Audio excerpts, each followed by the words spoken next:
Good morning, good evening, good lunchtime, whatever it is, wherever you are. Welcome to sunny Edinburgh. And I'm Martin McKenna. And this is also over here. Hello, my name is Neil Farmand, and this is sunny Portugal. And it is sunny today still, so rock on summer. How's everybody doing today? So thank you, everybody. Neil, take over for me for a second. I was going to announce that the Amazon man might arrive during the live stream. How good is the timing? Martin had a problem yesterday with his microphone, and he decided to order a new cloud lifter from Amazon, who decided to turn up right in the middle of a live webinar. Well, what else could you possibly expect? So it is live happens. But there you go. Martin isn't actually going to plan and fix his microphone live, but there it is. That is a big box for a cloud lifter, by the way. Just saying, cloud lifters are this big. But anyway. Yeah. So yes, it's all real, and it's all happening. Prime delivery. Thanks for that, Saeed. Yes, that was prime delivery, as you would expect it to be. So welcome to the stream, everybody. Myself and Neil are going to be joined by two wonderful guests shortly, and just to show that it is sort of morning, lunchtime and evening in different parts of the world. It's lunchtime for us in Europe, and it is definitely breakfast time for our two guests on the east coast of America. And if people are watching over in Thailand, then I guess it's dinner time for them, if not a little bit later than that. So perhaps, Neil, do you want to explain to people what we're actually doing here in terms of the technology and what we're using and stuff like that? Well, just real quick, so for everybody that has just joined us here on Zoom and in the live, we're actually using Ecamm Live right now, but we're actually hosting this via Zoom. So we've got some wonderful guests and participants in the Zoom chat and the Zoom meeting that we can see here. And then we're using Restream to go and push our live stream out to everybody else. So we're going live to YouTube, LinkedIn, X, Kick, and our guests' live stream platforms as well. So it's a combination of Ecamm Live, going into Zoom, and then pushing out via Restream to the world. So thank you for everybody who's joining us live. Thank you to everybody who is in the Zoom room as well. And it's great that everybody is here. So that's how we're doing it. Technology, we love it. Technology, we love it. If you happen to have turned up on YouTube or on LinkedIn, just because in passing you get notified and popped up, and you've joined via LinkedIn Live or YouTube, we'd love it if you just head over to Zoom. Neil will post the link in the chat. You don't need to have your camera on, don't worry about it. But we're going to be doing some live interactions with Streamer Live. And for this particular session, what we're going to be doing is actually doing those through the Zoom platform. Now, we can actually get interactions from multiple platforms at one time, but today we just wanted to demonstrate what is possible in Zoom. And yes, people, this really is just a Zoom meeting. So go over, follow that link, join us in the Zoom meeting. Neil will admit you. You can then start typing text in the Zoom meeting, and we'll be displaying that on screen in lots of clever different ways. But before we go any further, let's bring on our wonderful guests.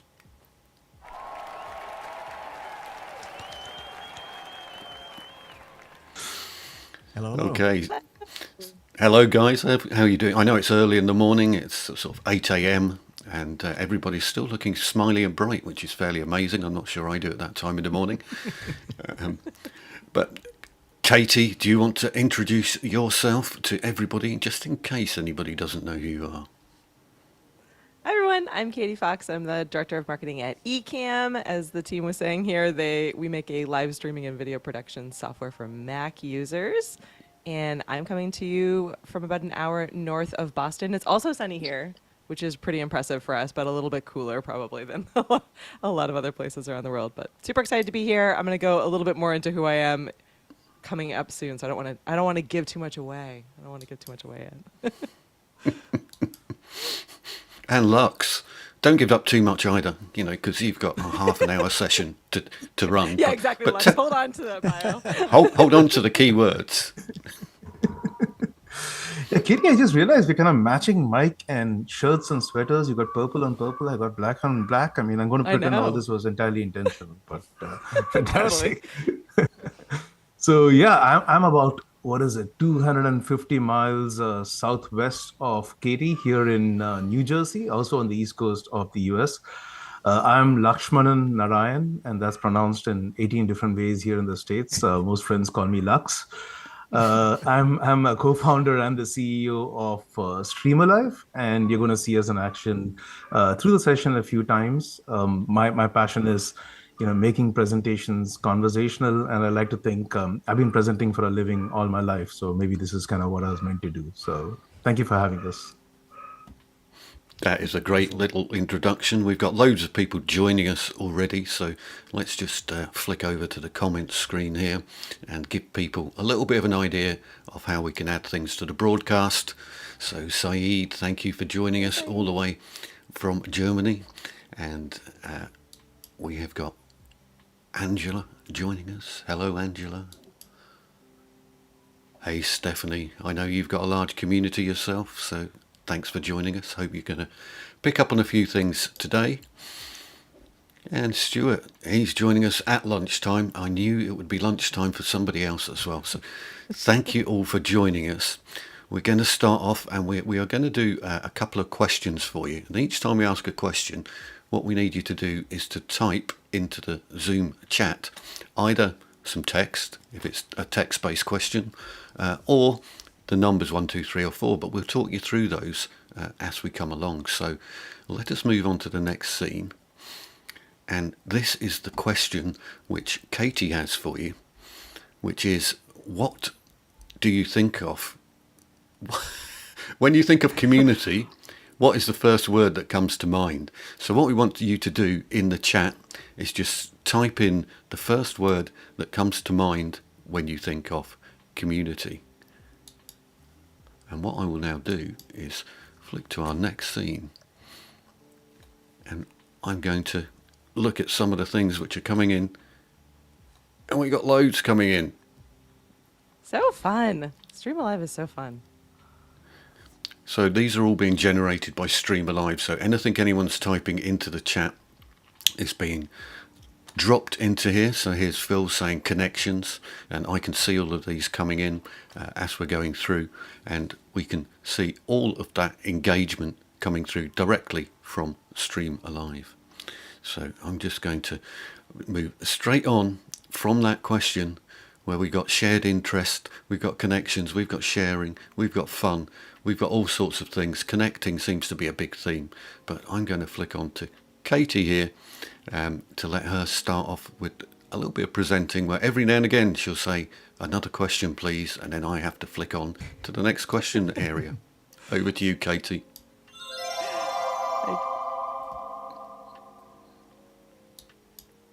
Love this superhero me version. I had to give Martin some homework. I can't just be up here by myself presenting. It feels very weird to me. I'm usually always around with a co-host to some level. So, but hi everyone. Thank you so much to Martin and to Neil for having me today. It is just always a pleasure to be able to hang out with people. And this is in many ways a community experience, especially since we are pulling people in from all over the place, and you have the ability to ask questions and to chat with each other and to spend time together. So we're going to have hopefully a little bit of fun. Please feel free to throw some questions in to the comments. You can ask your own questions as well as hopefully answer some of the ones that I have. And as we've been joking, I'm not really much of a morning person, so if this presentation goes horribly wrong, it's definitely due to Neil and Martin forcing me to come on too early in the morning, and not at all on me. It's never my fault. It's definitely a morning person issue. But if I haven't met you yet, here's my official bio. I planned ahead. No, I'm just kidding, Neil. No hard feelings. All a joke. This is me. So if we haven't met yet, hi, I'm Katie.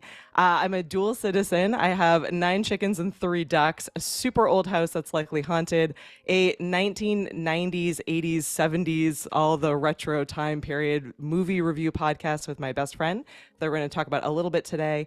And somehow people seem to think that I'm a community expert, which I really think happened entirely by accident. But we're going to chat a little bit about community today, and hopefully I can give you some valuable tips. But I really want to stress that community, as we think about community building, there's no easy way to build a community. I can't, unfortunately, give you a couple of pro tips and have you off and running with this gigantic millions of people community that loves everything about you. It is going to take time and hard work and really a mindset shift into thinking about relationship building and the value of relationships across not only your professional life, but also your personal life as well. And really, if you can shift yourself into that mindset, I think that that is one of the most important ways to continue to grow and foster and build a community.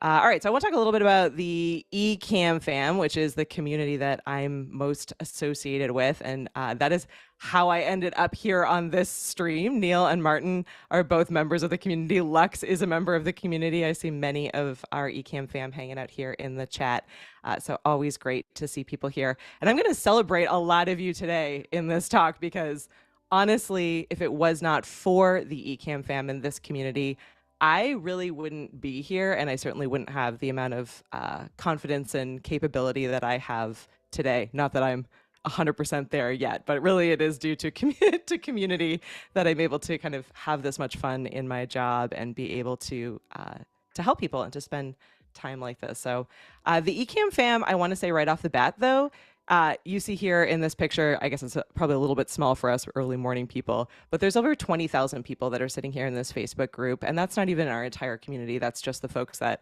are willing to be on Facebook with us. But this group wasn't even started by me. So when I say that I don't really consider myself to be much of a community expert, I didn't build this group. When I joined the eCam team back in 2019, our co-founders, Ken and Glenn, had already set up this group. It was called eCam Live Academy. It called eCam Live Community. It had probably a few hundred people in it who were active, and they were doing all of the right things. They were spending time with their people. They were asking questions. They were answering questions. They were jumping on live streams and demoing cool new features that they were creating. And they were taking feedback and using their customer feedback in order to help roadmap and grow the tool. So they were already doing an absolutely incredible job of building and fostering and growing a community when I joined.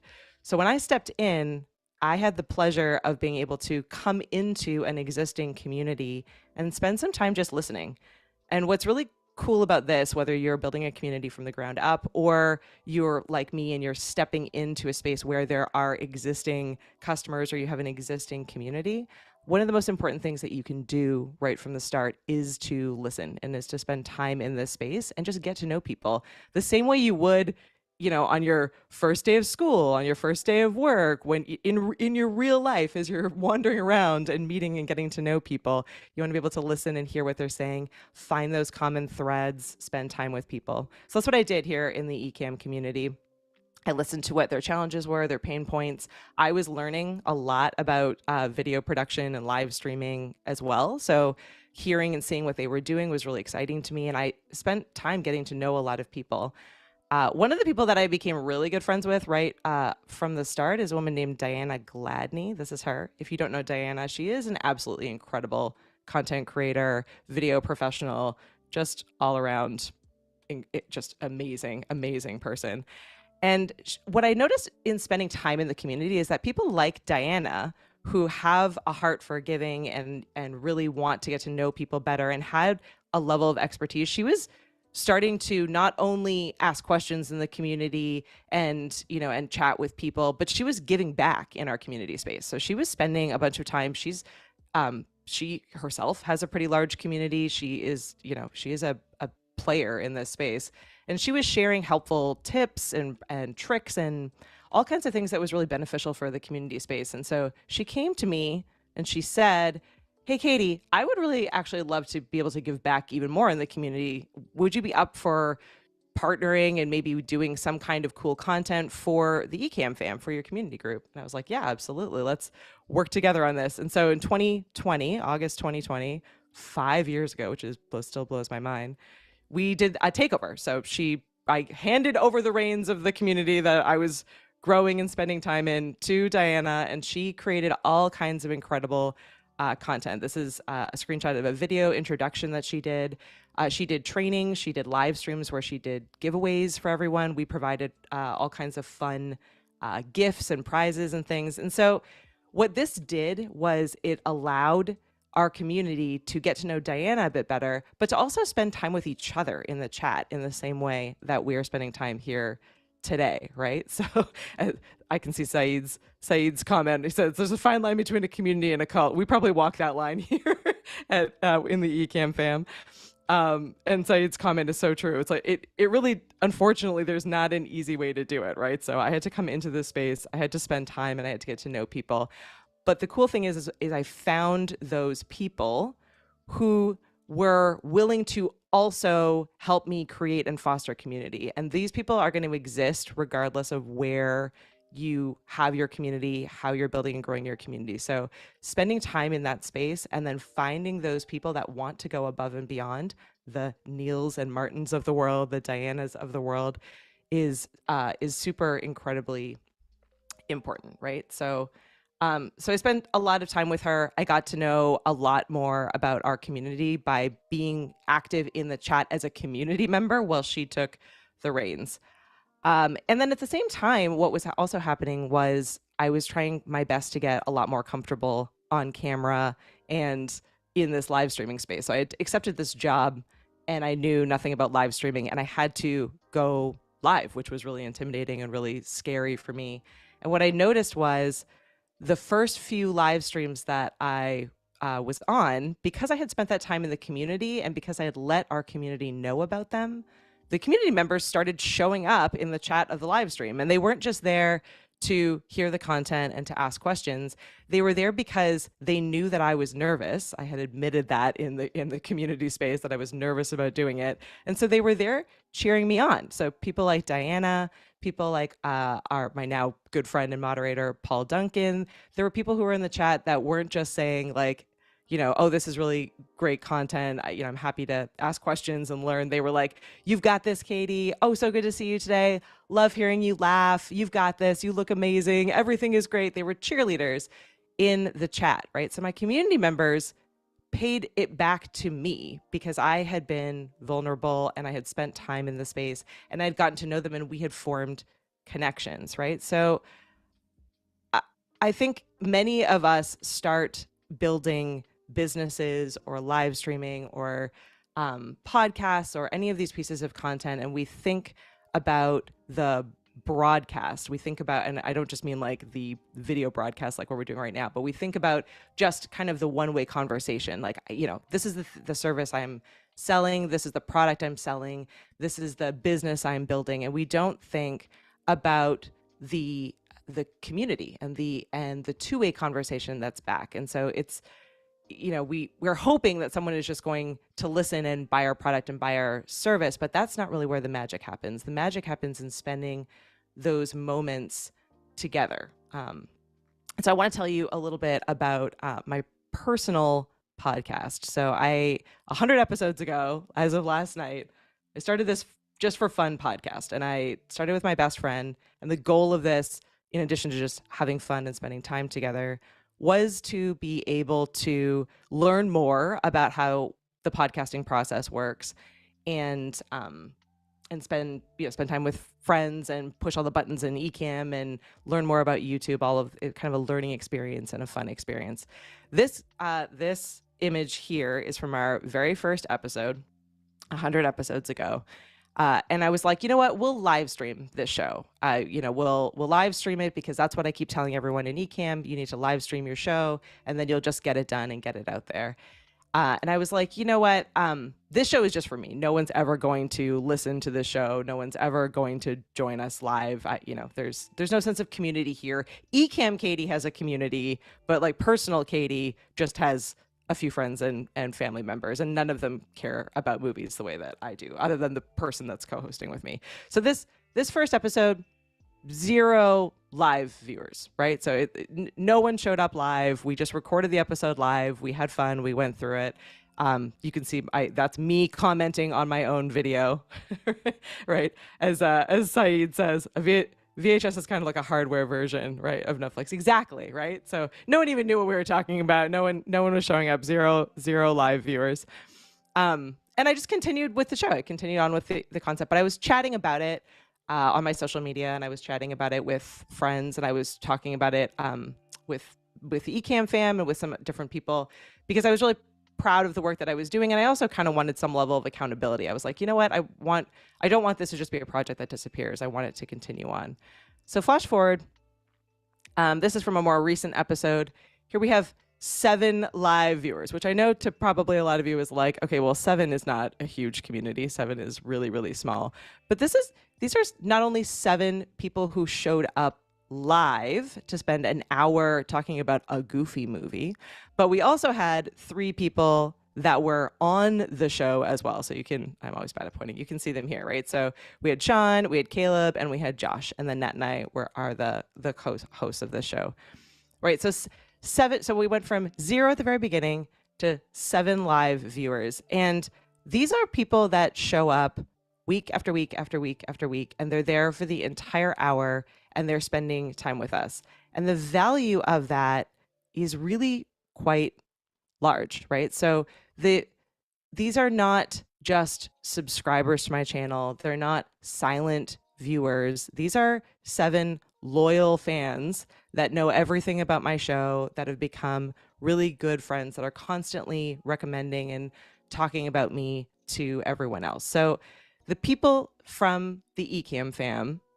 because I spent time there and because I got to know them better and I asked questions and I engaged and I participated in the community, they were there to help me get started really in live streaming and in podcasting and in feeling much more comfortable on video.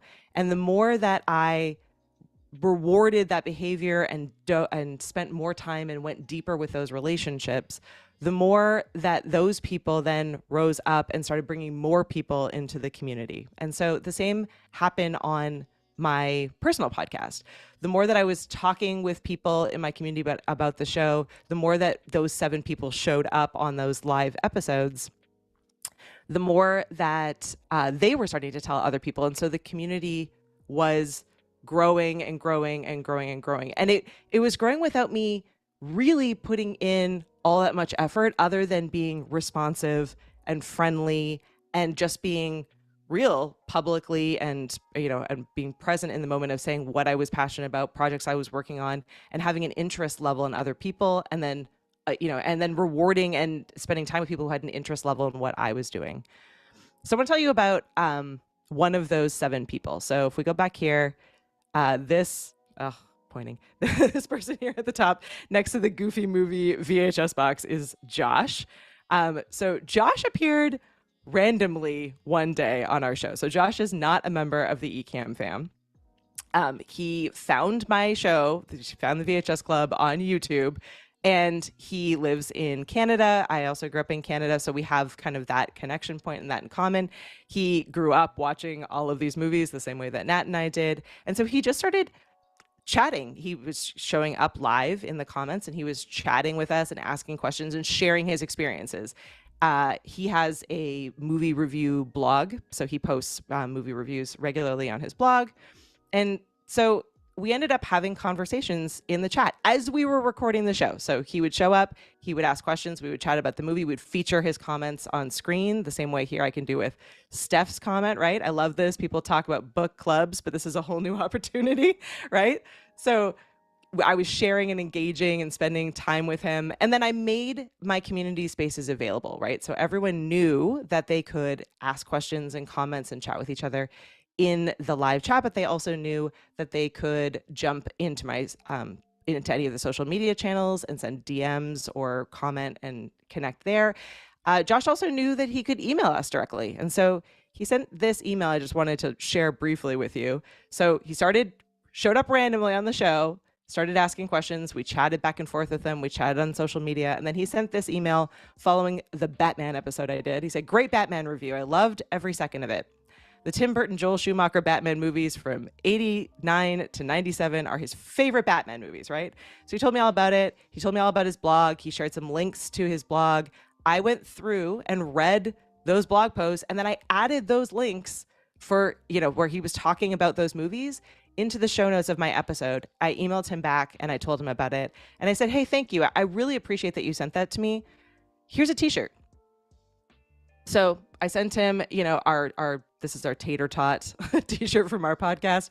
I sent him a t-shirt. He immediately took a photo of him wearing that t-shirt, sent it back to me, posted it on social media, invited a couple of friends to come to our show. Those 3 friends that he invited to come to the show are now there every single week, right? So it wasn't a huge effort for me to get to know Josh. I made time and space on my show for people to show up and to comment and to engage and to get to know each other. I was responsive when someone like Josh or Diana earlier, right, when they reached out and they said they really wanted to dive deeper, they wanted to share something that they were excited about. And I paid it forward. I was like, hey, you know what? The blog posts were actually really cool. They were helpful. They talked about the movies, which my fans care about. So I added that in and I rewarded him with it. So this was effort, this was work and a little bit of money to, to give him a t-shirt and to send it along. But it really has made a huge benefit because Josh is now a friend and he's been there every single episode since, and he emails and he brings friends to the show. He's been a guest on this show. So it made a really big difference. Not only in my experience in community building, but also for everyone else in the show as well. All right, Martin, this is my question to all of you are, who are your ride or die fans, even if it's just one person?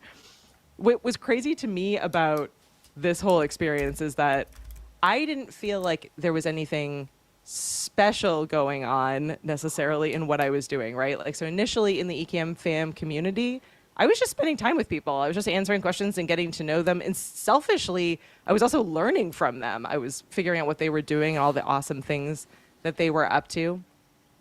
But that helped me develop stronger relationships, which then became a really incredible support system to me, which then really unlocked ride or die fans, which is still a really weird thing for me to say because I think really more that they're friends. But yeah, I mean, in many cases, they have become ride or die friends. So I've turned that broadcast mentality into a conversation mentality. So it's, I told people about my show somewhat apprehensively sometimes. And when they showed up and asked me questions, I encouraged that and I asked them questions back and I spent time with them. And then people who went above and beyond, I gave them more attention and support and made them feel more special, promoted them to moderators on my show, let them do takeovers, had them feel like they were more of a part of the experience. And then in turn, that brought more people into my community. So I think what's really important, I love all these answers. My friend Sabine, Saeed, my dog-loving community. I think that's absolutely incredible. Let me shoot over here.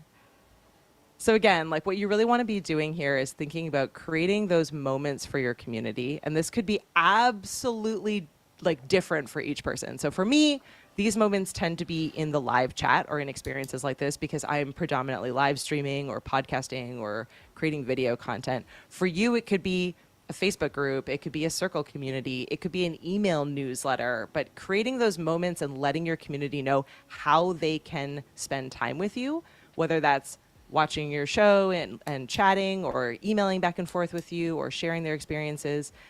You create those moments for community, ask questions, and actually care about the answers. So find those connection points with people, whether that's that they also have 11, total birds in their backyard, ducks and chickens, or they live in a really old house, or they're dual citizens, or whatever it is.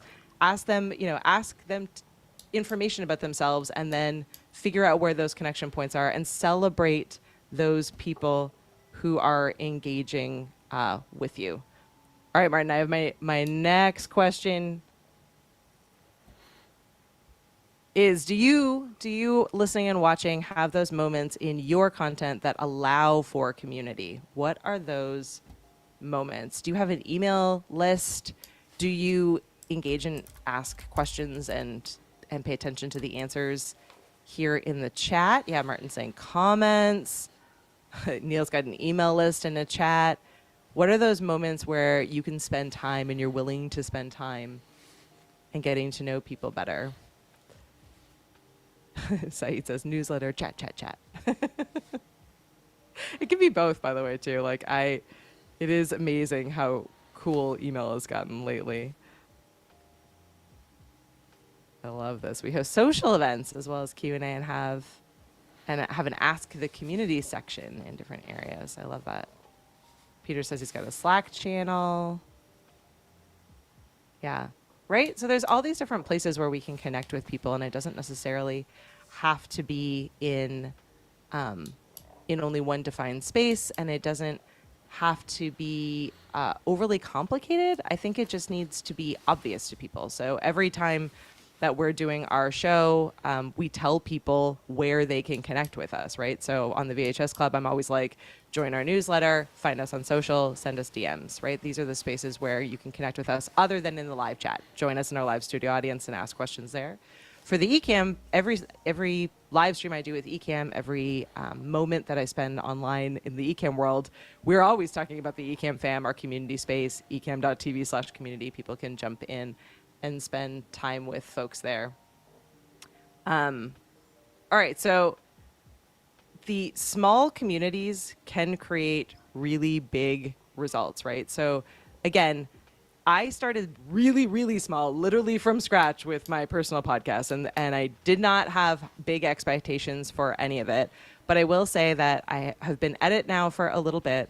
Those 7 live viewers that you saw, the results behind those 7 live viewers that are joining on a regular basis are pretty staggering, all things considered. I have upwards of 1,000 views on a number of my episodes. We have a ton of different downloads. So people are engaging in all different ways beyond those 7 live viewers that come up. But those people are my club. Those people are my community members who are going above and beyond and are spending time. And that is growing every single episode. Last night's episode, we had 15 live viewers that were hanging out with us and spending time, and many more that come in later in the replay because they don't have time to be there with us live or be able to, spend all of that time moment after moment with me, right? So, all right, one more question, Martin.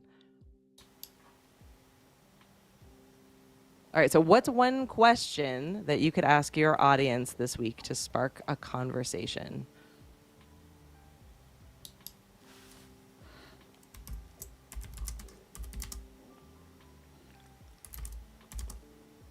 Or maybe you're like me and you ask too many questions.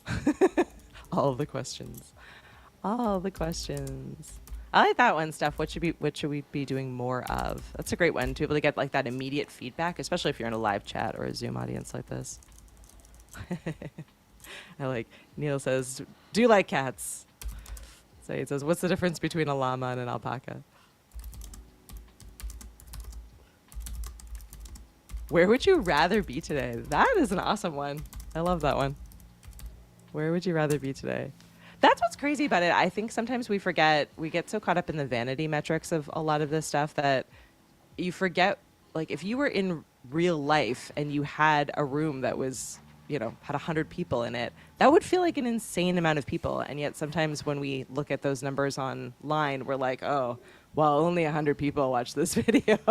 I mean, that's still 100 people that are spending time that are not doing something else, right? Like Lex said, they're not somewhere else, which is kind of crazy if you think about it.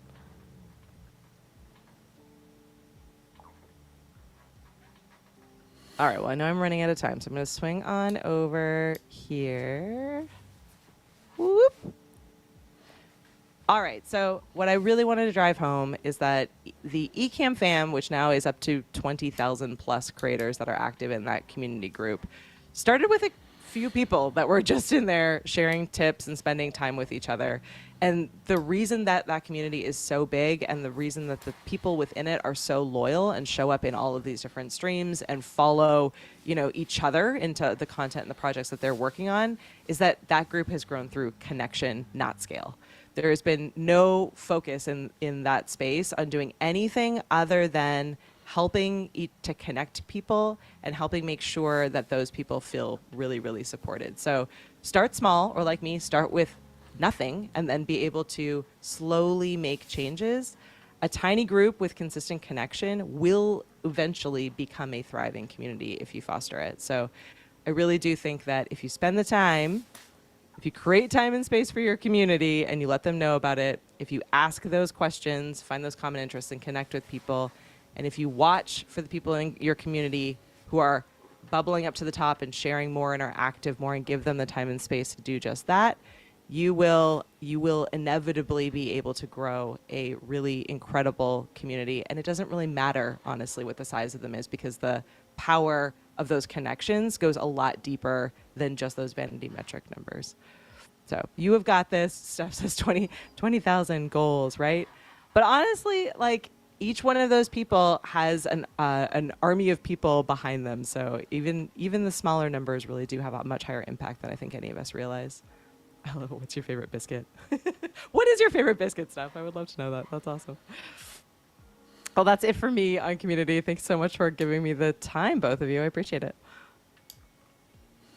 Thank you so much, Katie. That's wonderful. Thank and you. I think there's some great tips there about really just starting small. And a lot of people do get hung up, I think, with the vanity metrics. How many views have I got? How many people are watching, and so on. Yeah. And we all start with nothing, right? Even the most successful creators in the world start with 0 subscribers and so on. And Yep. a great way of building connections and communities is using the YouTube communities, right? If you're starting on YouTube and you've got some comments and you want to sort of post what's going on, I try to make a habit of responding to every single comment, good and bad, on my YouTube channel. I'll try not to get too down with the negative comments, but most of them are positive. But it's important, I think, to just really respond to those, because you're building those connections. If somebody's asking a question or they didn't understand something in your video, why not respond to them? It doesn't take long at all. It's just a few minutes of your time. And it's a really great way of sort of helping and building community. So thank you so much for those tips. It's great. And I didn't realize that Diana started that,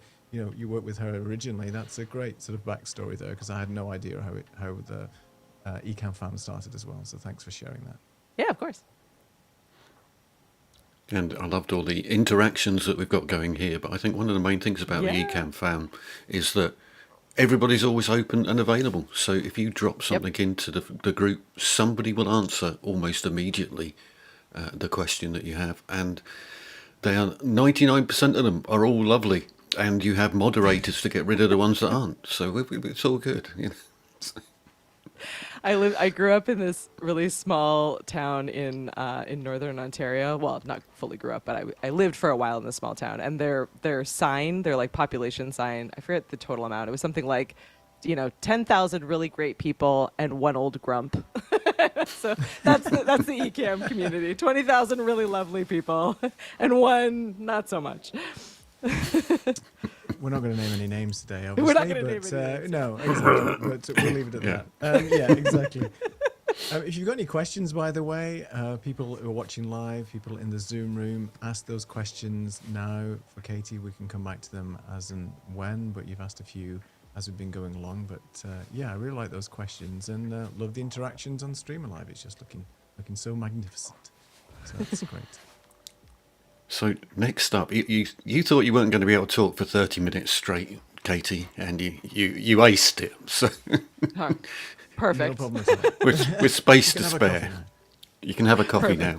'Cause Lux will be up next, but before Lux comes up, we've got a very quick call to action for our next event. Yeah, yes, we have indeed. So just to let everybody know, and we've got Scott in the audience today as well. So our next webinar is going to be on Friday, the 10th of October.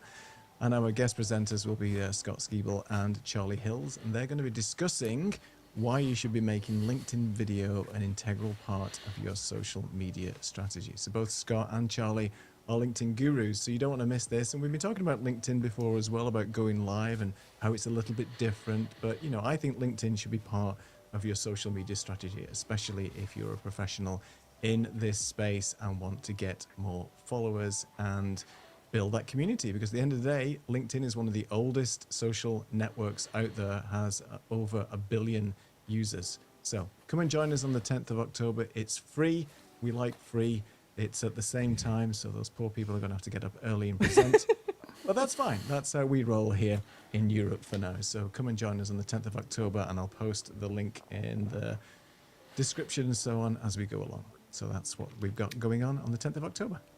Yeah, and that's, I think, the first time that Scott will have seen himself as a superhero appearing on the screen. So everybody gets that treatment, Scott. Yeah, exactly. I think it looks No, pretty you're cool. no, Scott's special. It's just Scott that gets it. Yeah, exactly. Oh dear. Perfect. So I will continue with this, but a brief aside. When I was creating these images, I did create Scott as a superhero, and for some reason it gave him hair. Scott, you just need to press a button, and ideogram will do that for you. We absolutely love AI. It can change you and make you look, $1 million. Not that you're not looking $1 million already, Scott. It's just No, of course, yeah. incremental improvements. That's where we're looking. But we're looking forward to that one. And for those of you who don't know Charlie, he's a bit of an AI expert. If you go look up Charlie Hills on LinkedIn, you will find out, if you don't think LinkedIn works, Charlie has hundreds of comments and hundreds of likes for every single post that he does. And he's only 27 years old, and he's got amazing. a good backstory behind him, but totally amazing, and posting all the time about AI. So go look up Charlie Hills. And equally as impressive, next up we have Lux. And we have a question from Lux, which is, what platform do you use for your presentations? Now, it's going to be slightly different this time, so you're not typing in what you're going to be using. Instead, this time in the Zoom chat, if you can just type in 1, 2, 3, or 4, then we will find out what you're actually using for your presentations. And anybody who's in the live chat as well can also push a number, and I will relay it to our streamer live as well. So if you're watching live on the tubes or the interwebs, then put a number in the chat and I'll see it here and we'll pop it in there. Who's the winner? Ooh, PowerPoint. Oh. PowerPoint. PowerPoint.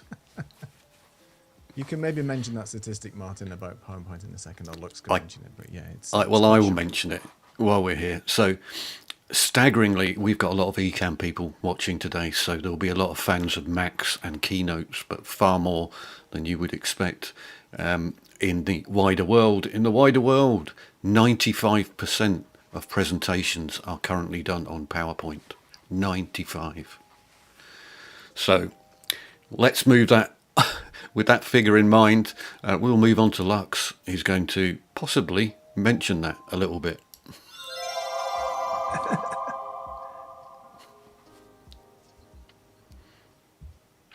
Whoa, thank you. Thank you for having me, and thank you for the subtle pressure from those images that you've been creating, Martin, because Scott, no pressure, but I've been pumping iron ever since I saw that thing that he's been doing, because I need to make life kind of imitate art over there. So thank you for that. No, but this is fantastic. And Katie, that was a fantastic session. I've attended many of your sessions, and each time I learn something new, learn a new story, learn a new anecdote. And I've got to thank you for me being here, because this session today is a testament to the power of community. So Neil and Martin, we first met at the Ecamm community.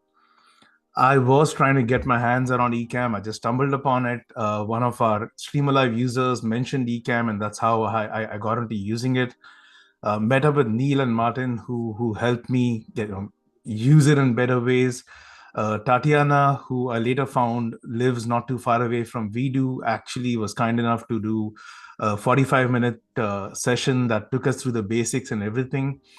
And the most fascinating part I thought about it was the fact that it wasn't just about product, because we also met Saeed at the Ecamm community, and Saeed is a die-hard, I will never use a Mac in my life person, but he's a part of the Ecamm community, does not use Ecamm, but hangs out with the Ecamm community. And I thought that was beautiful. It's not about product. It's about people who stand for a certain ethos, who like to connect with each other, have conversations, are like-minded in certain aspects, and I think that is really beautiful. So kudos on building something really beautiful, and thank you for making me a recipient of all the love that comes out of the community.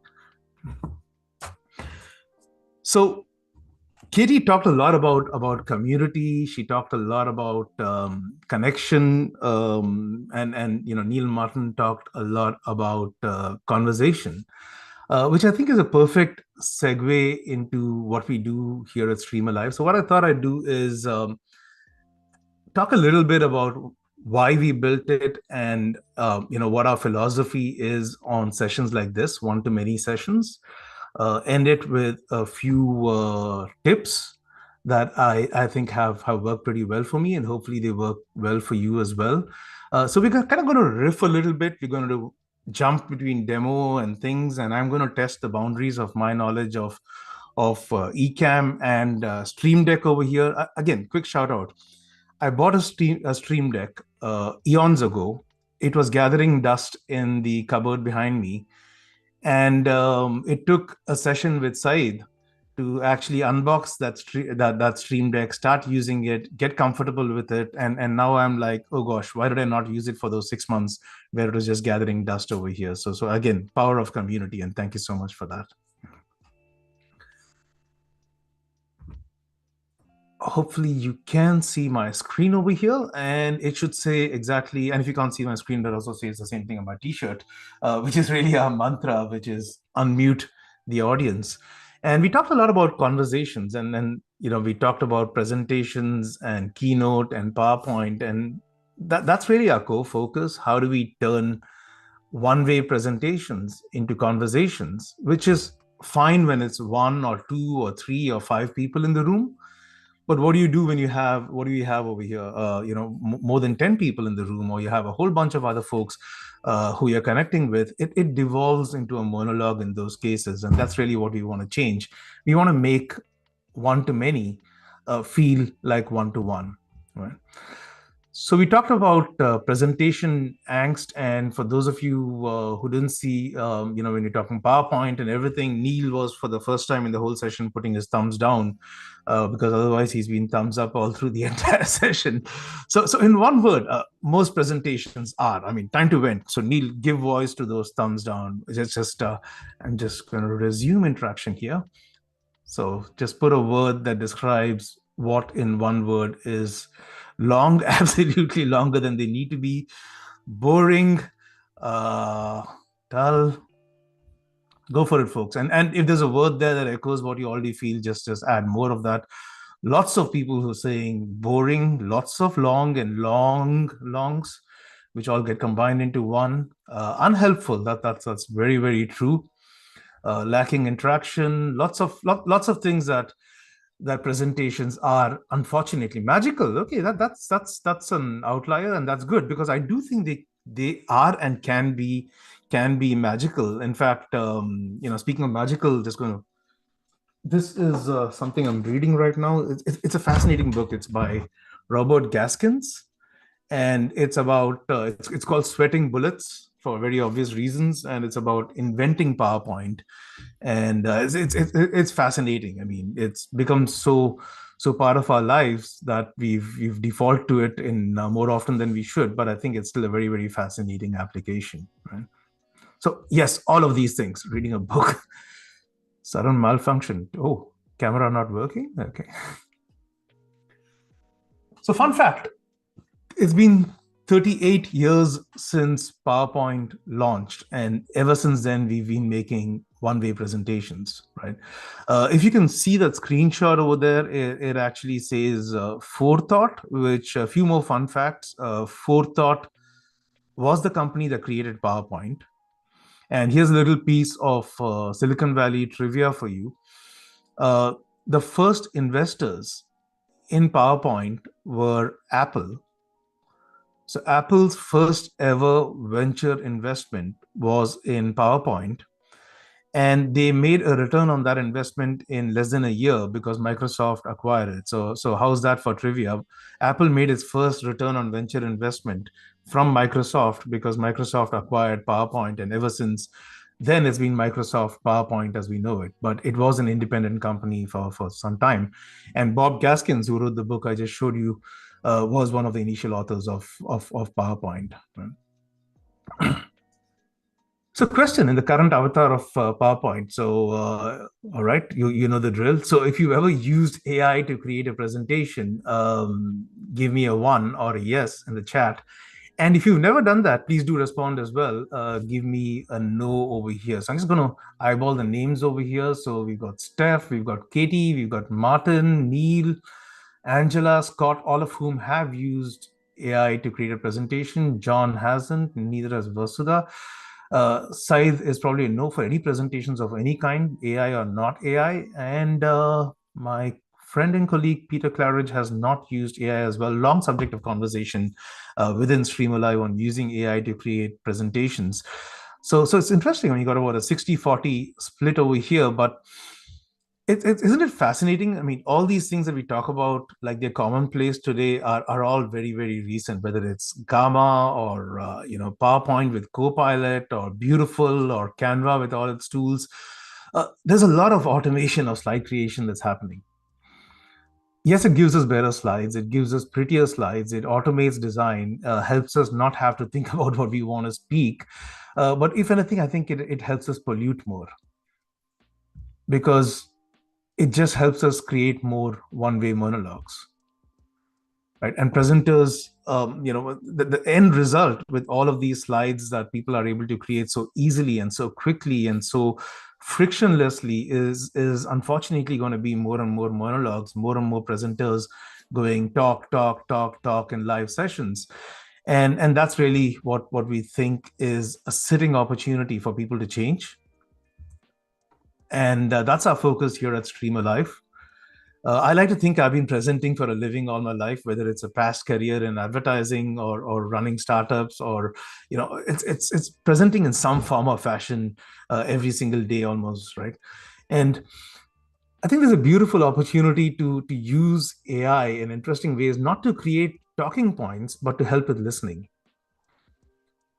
And in this case, like you've been seeing in this session over here, to turn passive chat, whether it's on Zoom or you could also, like Neil mentioned at the beginning of the session, you could also do it with LinkedIn Live or other streaming platforms, turning chat into real-time interaction, because chat is ubiquitous. We take it for granted, but whether you're on Zoom or Teams or Google Meet or Twitch, or I think they're streaming this to Kick as well, we're streaming to YouTube, we're streaming to LinkedIn Live, maybe Facebook Live. And what's common to every single one of those platforms? They all have chat. So that's really the, can we give the audience a collective voice by using chat and use that to move a presentation from talk to more of a conversation, which goes listen, talk, right? Classic example, classic icebreaker, my favorite one, in fact. We put that in response to the question that Katie asked about, what kind of question would you like to ask people? I had a question on where would you rather be? Neil had a question on where you're joining from. So folks, if you don't mind typing in the chat, those of you who are familiar with Streamer Live are probably familiar with this, but just type in the chat as to where you're joining from. And as you type, it allows me to literally play pilot and fly around the world and, zoom in and zoom out and go out there and say, oh, we got a lot of people here in the UK. We've got, what is this? We got Martin in Edinburgh, where it's 58 Fahrenheit, or sorry, it's centigrade over there where you folks are. It's 14 or 15 centigrade, and it's about 2 o'clock in the afternoon.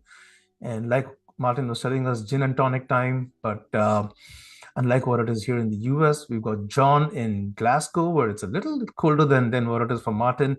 I can literally fly around the world, acknowledge people, have a conversation, pull up pictures from Dortmund, which is where Said is. I hope I'm pronouncing that right.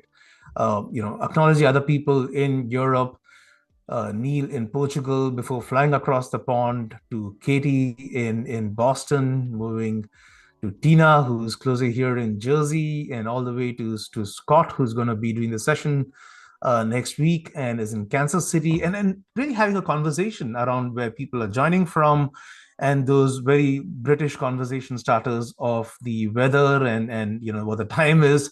And you can do that in different ways too. Like, I could show that the world is not flat and fly around the world, literally spin it around, have it's just moves the whole conversation from I ignore you to I see you, I hear you, I acknowledge you.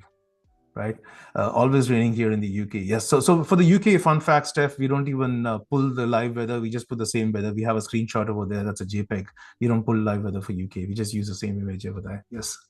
I could have a lot of fun with this. Like maybe do something in the moment, saying, I wonder what all these places would look like in a picture, and I have no clue what's going to turn up, but it's really visualizing everybody's responses in real time, and it's going to create a Frankenstein of a place, perhaps, that includes all of these different locations that people have put out there.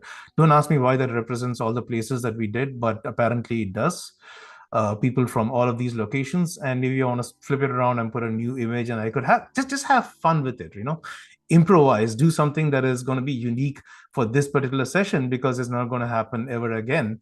You can see the backdrop includes all those locations that we did, but this picture is unique to this time and space. It'll never be created again in the future, because you're not going to have the same bunch of people giving the same kind of responses, and therefore the same kind of imagery as well. So there's something beautiful about being in the moment. There's something beautiful about having something that's unique to a session, and that, I think, is important to celebrate in the context of live sessions, right? Katie talked about how live is a big part of Ecamm's community. I'm a regular in Ecamm's weekly sessions, and live, being in the same time and space, is a big and beautiful part of that. And I just think we need to make it more and more conversational, more of a dialogue and less of a monologue. Right? Quick introduction to why we started Stream Alive, and it's funny, it actually started from a very different journey that's actually rooted in something that Neil and Martin and Katie alluded to earlier in the conversation. It's about connection, right?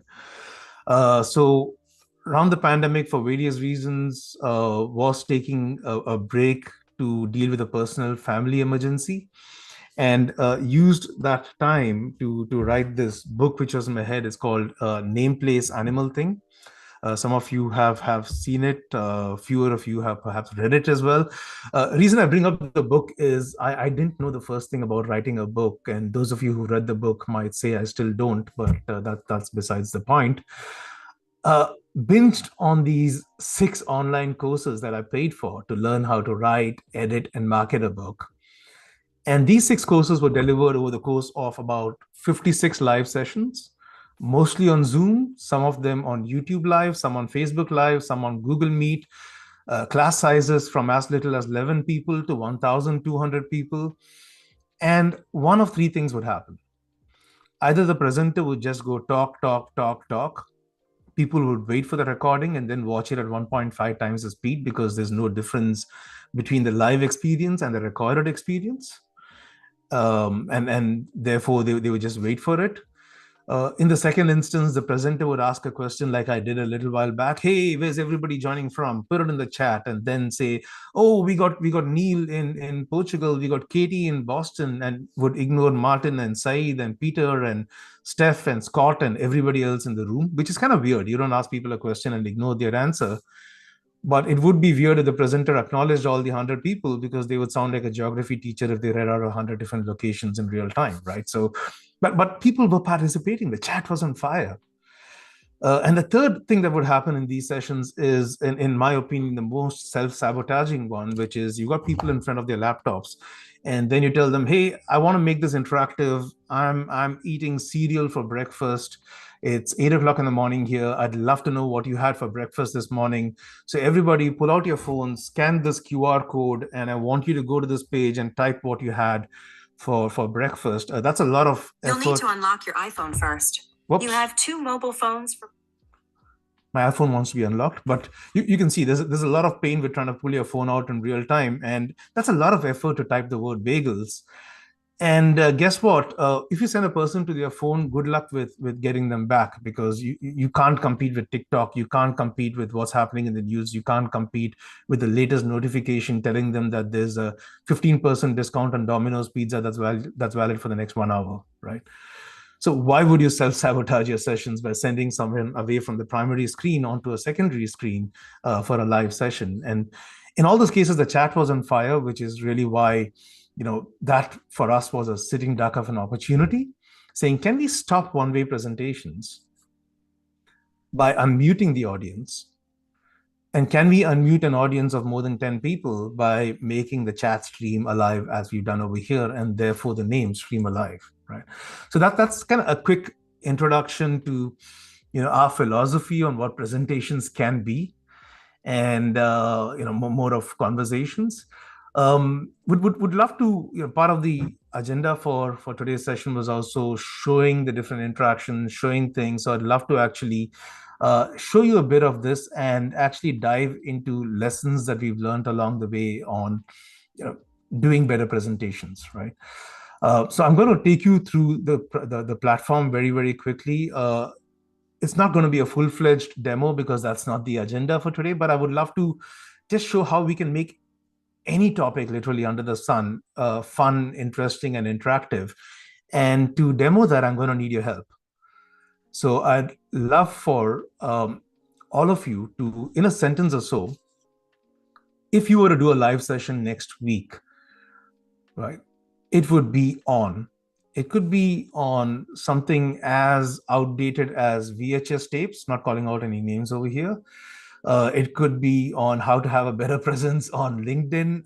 If you were doing a live session next week, it could be on something related to work, one of your hobbies, just nano banana, okay? Isn't it fascinating, Neil? I mean, I think that's a master stroke with all these names that everyone's been coming up, these boring names and GPT 4.50 and stuff that look like medical prescription. You come out with a name like Nano Banana, and it just captures the imagination, right? LinkedIn, email, Sam. Oh, okay. Suburban life. Okay. Wow. All right. These are some fascinating ones. Stories that shape us. Beautiful. All right. AI. Okay. Beautiful. Being a twin parent. All right. Okay. I'm just going to a couple more. Side is K-pop band or AI tool. Being an alpaca farmer. I wonder who that's referring to. No prizes for guessing. People who shaped us. Beautiful. All right. I would love to do each and every one of these. Maybe I'm just going to spin a wheel among all of you and pick one. So I'm going to pause here and let's just take a wheel. So all of you responded. I'm just going to spin a wheel, pick someone at random. And if I don't like the one that you put out there, I'm going to request Katie to choose something else. So Phil, let's see what Phil came up with. So, all right, what was Phil's answer over here? Being an alpaca farmer. All right, let's do being an alpaca farmer. I have no clue. We're going to do a live session on being an alpaca farmer. We've got a whole bunch of slides on beautiful alpacas. We've got alpacas in the wild. We got alpacas in metro cities. We got alpacas in suburban locations. We've got the dietary habits of alpacas and how you should be caring for them. And we got this 30-slide presentation, and we want to put a whole bunch of interactions just to prove that anything can be interactive. And we're going to see what comes up for that. So we'll come to that in a moment. But I just want to kind of switch tracks over here. And I have these 4 forward tips on how you can make presentations a lot better. And it's really all about listening. And that's a word that Katie used very often about how they listen to the community. And I think that's really the gist of making a great presentation, right? If I were to add a 5th tip, it would be like do like Katie does, because a lot of the tips here are things that she mentioned earlier in the session. So I'm just going to jump into these and jump into these 4 forward tips that I think help you listen a lot better, right? And the first is very simple. It's talk less, listen more. And I'm going to just illustrate that with an example over here. So I'm going to switch screens, jumping between a bunch of things. So bear with me, folks, over here. I'm actually going to jump into my Stream Alive dashboard. I will not inflict the whole demo and how to upon you, but I do want to point one thing. This is a presentation I've been taking you through today, which is a Stream Alive intro with Martin, Neil, and Katie. So I created this for today's session. And the only thing I'd like to point out in the context of that tip we talked about, which is talk less and listen more, is simply this. If you look at my slides, I've got a talking slide, I've got a listening slide. I spent maybe about 30 seconds on this talking slide. I spent about two minutes on this listening slide. I spent about less than a minute on this talking slide, and I spent more than a minute on this listening slide. Right?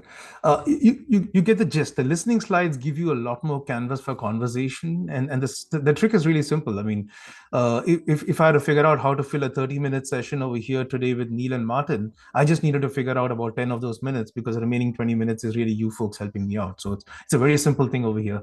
Talk less, listen more. Right? So that's listening tip number one. Tip number two is listen easy, listen hard. And what I mean by that is, don't kick off a session by asking people a question like, what's the meaning of life? That's not going to elicit too many responses. So it was easier for me because, Neil and Martin and Katie warmed it up for me by having a whole bunch of questions already, making people comfortable with responding. So I could dive into a question right away, like in one word, most presentations are. But typically, if I were kicking it off myself, I would start with easier things like yes, no questions. Have you used AI ever in a presentation? Questions you don't have to think about at all, like where are you joining from? So what we call lower cognitive load questions, you don't have to think about where you're joining from. You have to think about where you'd rather be. Right? You don't have to think about whether you ever used AI for a presentation. You have to think about what you don't like about AI. So ease it up with easy questions, bring on the more difficult ones that require more nuanced responses. So listen easy, listen hard is really listening tip number two, which is what I've been doing through the session as well. Right? A lot of presenters approach presentations like stand-up comedians. They have every single minute scripted, every single slide scripted. It's a lot of rehearsed spontaneity.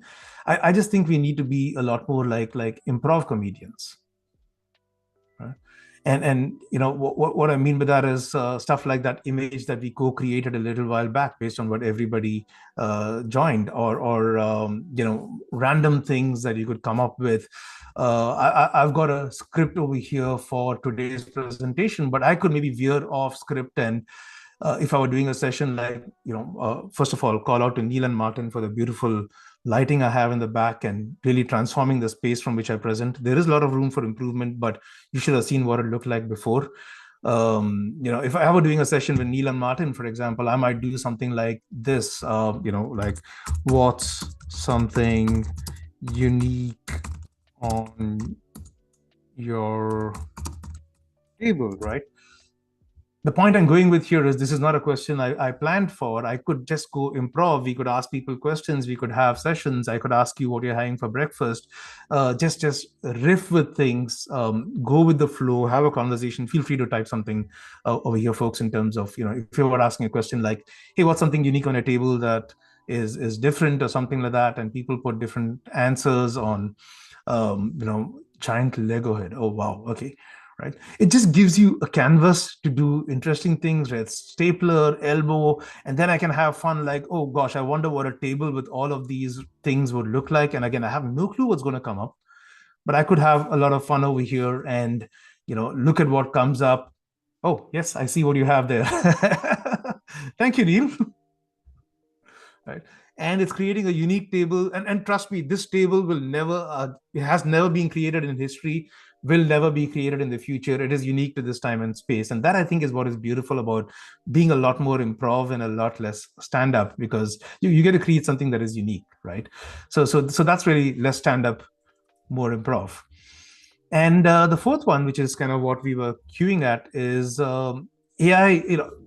There's a lot of, we're talking a lot about AI helping us create images, create content, create pages, create art, create text, create LinkedIn posts, write code, but it's all about AI helping you go talk, because it's all about you talking. And we think there's a beautiful opportunity to have AI help us listen. And we're actually going to see an example of that with, I'm going to make sure I got the text exactly right. What was Phil's thing? Being an alpaca farmer. So let's actually look at, if you were to ask AI for help, with doing a session on being an alpaca farmer, what's that going to look like, right? So just, Neil, Martin, be okay on time for a couple more minutes, or have I... No, go ahead. It's fine. We're only at 2:15. We've got another 17 minutes or so, yeah, so crack on. Thank you. And Neil, while I have you on the mic, who do you think Phil wants to do the session for on being an alpaca farmer? Give me any audience that comes to your mind. Ooh, I don't know. Who were coming audience going to buy? New alpaca farmer. I don't know. New owners of alpacas. I don't know, something like that. New owners of alpacas. So we're doing something that most people do every day, which is run a live session on being an alpaca farmer. And we're doing that for new owners of alpacas. We've got a bunch of slides and we want some help coming up with interesting interactions, right? So, all right. What this is doing is coming up with questions we can be asking over here. And these are great starting points. So what country are you currently raising your alpacas in? I mean, obvious icebreaker question that you'll be asking alpaca farmers, right? It depends. I mean, are you in the south? Are you in the north? Where are you? What kind of terrain do you have? What aspect of alpaca farming are you most curious about? What has been your most surprising learning experience? And I'm just going to, in the interest of time, select all these beautiful questions on alpaca farming and add them into my presentation, which is like a presentation, like a PowerPoint presentation with one fundamental difference. None of these slides are talking slides. They're all listening slides. They're all slides that are going to be populated by what the audience types in whatever platform I'm listening on, which could be Zoom, which could be Teams. I could change the theme of this to reflect a more, maybe this is more climactic for alpacas, or go with my default or change it, but we'll just leave it as it is, right? And right now, if I wanted to import a bunch of pictures of alpacas, we're going to pretend that this is a picture of an alpaca. I can import those slides in here as well to have my talking slide saying, look at this beautiful alpaca over here, and so on and so forth, right? So talking slides, listening slides, talk, listen, conversation, dialogue, not a monologue. You get the gist. So I've got this beautiful presentation over here that's got all these questions, and I'm all ready and fired up. And all I need to do to present this is simply say, I want to present it, right? So I could present it. I could choose a platform over here. So I could say I want to run it on Zoom or Google Meet or YouTube or LinkedIn or wherever, or I could run a preview of it, right? So I'm just going to run a full preview of it. In fact, I'm going to run a full screen preview to show you what that would look like. So in effect, this is my presenter screen. And I'm just going to open one more screen over here to show you what it looks like in simulated platform view. People type in the chat, whether that's the Zoom chat, or whether that's the Teams chat, or whether that's the YouTube chat, or whether that's the Kick chat. You get the idea. And that populates the presenter screen.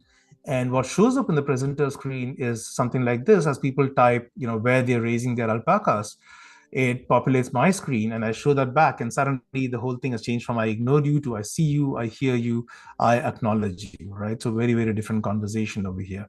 I might then talk about, look at this beautiful alpaca out here in suburbia. Doesn't it look majestic, and so on and so forth. And then ask people a question like, in one word, what aspect of alpaca farming are you most curious about? And people give me answers like fiber, okay, nutrition, the wool, breeding, habitat, health, and presumably these are nuanced answers that I can expect from people who know more about alpacas than I do. But you get a gist of how beautiful the session on alpacas can be, right?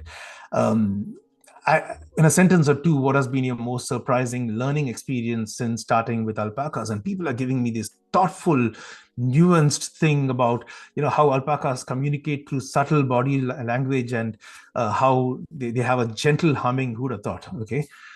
Crucial about their diet, and they're sensitive to loud noises and stuff. And there's so much of text that I can't make sense of.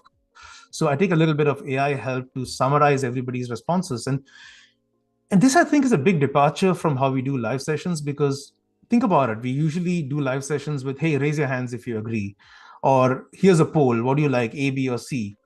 But people have more nuanced answers in their heads. So why not capture those answers, summarize those answers, and have a conversation in real time?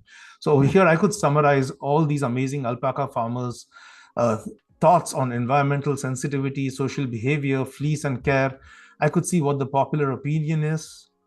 I could look at whether there are any alternative voices because a few of them have a few different opinions on this. And in effect, I'm having a conversation with all these 45 alpaca farmers in the room, which was never possible before. So the point I'm getting at is AI can be beautiful in the service of listening, not just talking. It can give shape to human voice. It can help us with coming up with interesting questions, to ask people, to engage people, to find those connections with people, because suddenly you find somebody else has a similar opinion on alpaca farming like you do, and maybe you want to connect offline with those people and have a conversation with them and form your own separate community and connect with them more often, like Neil, me, Martin, and Said did after meeting first on the Ecamm community. It's beautiful what these things can springboard into, but you need to give that fodder for people to have their voices heard, for those voices to be captured, to be visualized, and to be synthesized in real time, and that really is what we're trying to do over here. And the gist of that last point, which is AI need not just help us with talking, it can help us with listening as well. So a lot of other features over here that are there, but again, the agenda here was not a full demo or streamer live. Happy to take you through that and how you get a whole bunch of analytics after and everything, but that's an agenda for another day, another session. But I just want to leave you with those 4 tips again. Talk less, listen more. Listen easy, listen hard, make it easy questions, softball questions, tougher questions, mix it up, lower cognitive load, higher cognitive load, mix and match a little bit. Embrace improv. It does not all need to be pre-scripted, rehearsed, and scripted to the minute. I had no clue we'd be talking about alpaca farming over here today, and it's entirely improv. So it's beautiful when you do things in the moment, right? And again, I mean, AI need not just help you with creating text and images and code and pictures and posts. It can help you listen. It can help you give voice to others. It can help you have a conversation and bring to bear those 3 C's that we talked about earlier in the conversation. Katie talked about connection, about community, and about conversation. And I think listening helps you do all of those things. Thank you. Amazing. Thank you so much, Lux. That was so fun. There's so many AI tools that are built in that I haven't yet played with. I'm excited now to dive in deeper. I love the fact that you can just take any particular topic. Like I know Phil from old, we go a little bit way back, and yeah, him coming on today was just great. The fact that he's an alpaca farmer, and we know Saeed and most people here love alpacas. And Katie now wants to buy at least a farm of them now. So we'll see what goes on there. But I think the way that you can just change the conversation a little bit and get that feedback from the community, that's why I love live streaming, because as you may have noticed, most of myself and Martin's live streams aren't necessarily scripted. We have a little bit of a run of show. We have an idea of what we're actually going to be talking about, but the conversation can take a different direction completely just by somebody posting in a comment in the chat. We think, oh, we haven't thought about that. Let's go and take that on board. So wonderful comments from everybody there, and some great interactions. And thanks, Lux, for sharing everything that Streamer Live is doing. There's a few people here who's not heard of Streamer Live before, so hopefully they can go and check that out by checking out the Streamer Live community that I posted in the chat, which is a great community that you started a few months ago now. I think it's been running for about half a year, something like that. Just about that, yes. And thank you for being a big part of that. And just one more point on the improv part. I think you folks illustrated it beautifully right in the beginning of the stream, where Martin's doorbell rang and he had the Amazon delivery guy, and most people would like apologize and say, "Oh gosh, very sorry, folks, I'll be right back," and hush the package away. But I just loved how you guys leaned into it and made a joke about it, and then prompted people to demand unboxing videos and change your entire live stream over there. That's the beauty of it, right? I mean, that can't be scripted, and the more we lean into it, the more beautiful it is, I think. I think Saeed So does you think say it's all scripted, planned. though. Yeah, it is all planned. I mean, if we could plan all this, Saeed, we'd be millionaires by now. But it is fun, and yeah, it's great. Yeah, and it'll be better tomorrow because I'm having an alpaca delivered on Prime. I've just been and selected. They're available in multiple different colours apparently on Amazon. So I've been through the off-white, white, black, and I've chosen a buff-coloured alpaca. It's arriving before noon tomorrow. So Yeah, doorbell button on Stream Deck. That was really funny. No, yeah, nothing impromptu at all. I just wanted to just call out a couple of things as well. We've got two people here who have an amazing communities, and what I found being part of both communities is how we as people and members of that community can help shape and talk about the product, and both owners of both Stream Alive and Ecamm really listen to the community. Shaping the product is all about what the customer wants. It's very difficult, I think, as developers to actually get everything in your head and work out what your actual customer wants, right? I mean, you've got an idea and you make this great product, but listening to the community and getting feedback from that. We have John, who's also in the show at the moment, and John is one of our friends now, and we're part of his community. And basically, he started his community with a very small number of people, with the idea of those founding members would help shape and drive the community, because learning from each other would then help understand what the community is about, what things to have as part of that community, because you can't just do everything on your own. So I just wanted to shout out to Stream Alive and Ecamm for being amazing communities that really listen to the customers and the audience and help drive the product. So hats off to you guys for that. Thank you. Thank you. yeah. And for all the feedback. No Yeah, problem exactly. at all. Yeah. Thanks for the feedback. And, So- and Katie, just one quick thing. I know, but we're getting close to the time. But you have obviously an in-person event coming up. So maybe if you just wanted to shout out about that, and I can just put the link in there. Well, you've got two coming up at the moment. So yeah, go ahead, Katie. I know. I'm feeling sad that we did not book our alpaca visit this year. Last year, we actually had at our event Creator Camp. We took a small group out and actually got to play and pet alpacas. So this conversation is very relevant to my day to day. But yeah, we have two in-person events. So we are called Creator Camp, and so this year, in just a few short weeks, actually here in the Boston area, we'll be in Portsmouth, New Hampshire, at the end of the month. There are still a few tickets available, so if you're local or you want to make a trip out, we'd love to have you. And then we are taking Creator Camp over to the UK because, I mean, really, we just need to be face to face with these two incredible people that are here in the stream. So if you are in Europe and you're not keen to travel to the US, we'll be out in the UK in April next year. So I think I really honestly like the virtual space gives us a ton of opportunity to connect with people in all of these different amazing communities. But there is something about being in real life with people that you have spent so much time with online. So if you have not yet gone to an in-person event, whether it's ours or another different event, it does make a really big difference in getting to actually see and spend time with people in real life. And you are also just launching a new YouTube channel associated with the community in general. So might be worth just mentioning why you've done that.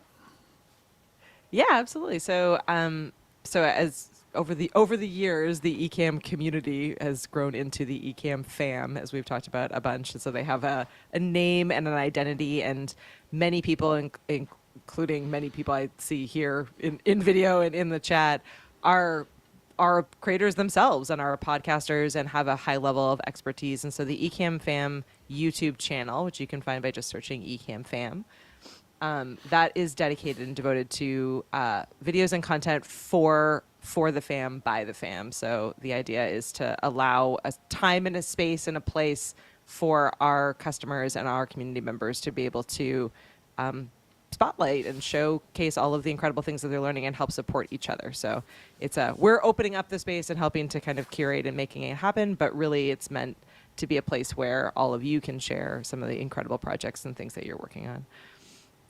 Yeah, Ecamm fam, not farm. Although sometimes Ecamm farm. I love it, Saeed. You always make me laugh. You are a notable, incredible community member. Lux, this is your call to action slide. What have you got coming up? And where can people find you? There's several people now in the stream who have asked for a link to find you. For good reasons, I hope. Hunting you down. Thank you. I just put my link tree out there as well. Oh, I just noticed you put my LinkedIn. Thank you for that. And gosh, you folks have us covered. Neil, thank you for the community link. I was searching for that, but you beat me to it. I have it. Don't worry. I have your I should community have link. that handy, right? You should have Said, it I in a need another hotkey. session on doing these hotkeys. Yes.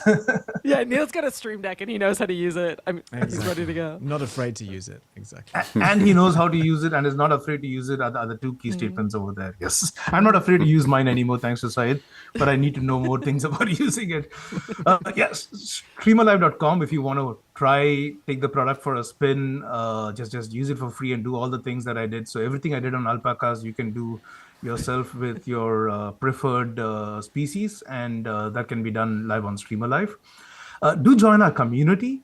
And the reason I request you to do that is, because selfishly, a lot of our roadmap is written by people like Neil and Martin and Syed, who have been very, very generous with their time and inputs, and it really helps us shape a better product. And also because I didn't get to talking about what's cooking, but we're very, very excited about what's cooking coming up next, which is as I think Neil, you or Martin mentioned the statistic of 95% of presentations are done on PowerPoint, right?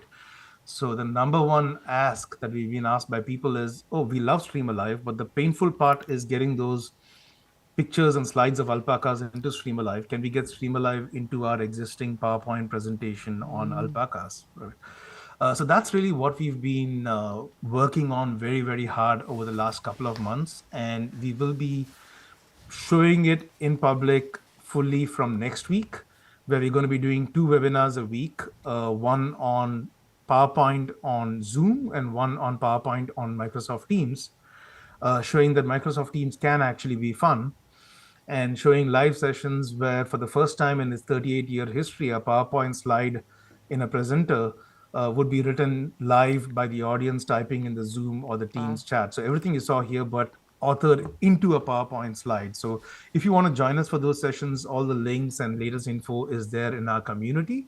Very, very excited about this new first time in 38-year avatar of PowerPoint, where it becomes a listening platform and not just a talking platform. That's incredible. Let's just comment on that Congratulations. real quick. Yeah, congratulations. 38 years. Let's just take that in just for a second. 38 years. Like, there's a lot of people potentially on this call who weren't even born 38 years ago. So it's like, what is going on? Unfortunately, myself and Martin, I can just speak for us, do remember PowerPoint iteration version 1.0. But we'll just leave it at that. Anyway, Martin, over to you. I was going to say, Neil, over to you actually, because I'm doing the next one. Oh, wait, Yeah, okay, we did prep. People. Neil's only got one bit to do, and It's he's now unscripted. It's real. he's now and now already he's done my dropping bit. out. I've already done my bit, but anyway, you can find what Martin and I do on our website, which is golivenow.academy.com. We have courses available, we have workshops available, and so on. And these are pretty much on-demand workshops. So as and when we get people signing up for them, then we will start to run these workshops. But it's anything from studio build out to platforms like Ecamm Live and how to do better with that type of platform, to roadcasters, audio, cameras, the whole gamut. So we've got some courses that we're going to be running, and also you can find where we're doing our next webinars. We have one more webinar, as I said, on the 10th of October, and then we're planning to do another batch as well. So we're trying to do these seasonal webinars, and they've been really successful so far. We've had a lot of great interaction, a lot of wonderful guests coming on and presenting for us. So we're going to keep the ball rolling, I think, with those. So go to golivenow.academy.com and find out more about us.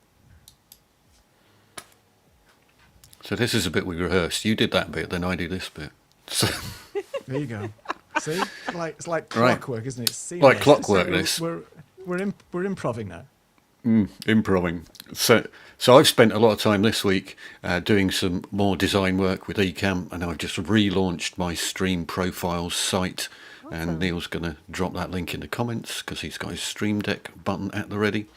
And there are 9 brand new profiles for Ecamm up there, and if I say so myself, they look pretty awesome. So totally different from what I've been doing before. A lot of these are now AI generated backgrounds. At least it starts with AI, but like most of lots of AI, parts. you have to do a lot of work afterwards to get them to actually look cool. But they are looking cool, and they're up there, and I'm the timekeeper for this show, and the timekeeper says we're 3 minutes over time, which is absolutely brilliant. So we've managed to get through a lot today. Thank you to our very special guests, and thank you to all of our people who've been contributing in the chat. So thanks to Phil and Angela and Saeed and everyone, Steph and everybody else who's in the chat, and Phil as well. So thank you for pressing the buttons that made everything look so interactive and great. And we're going to say just cheerio and close with a next time type video for a minute. Cheers, Scott. See you next time.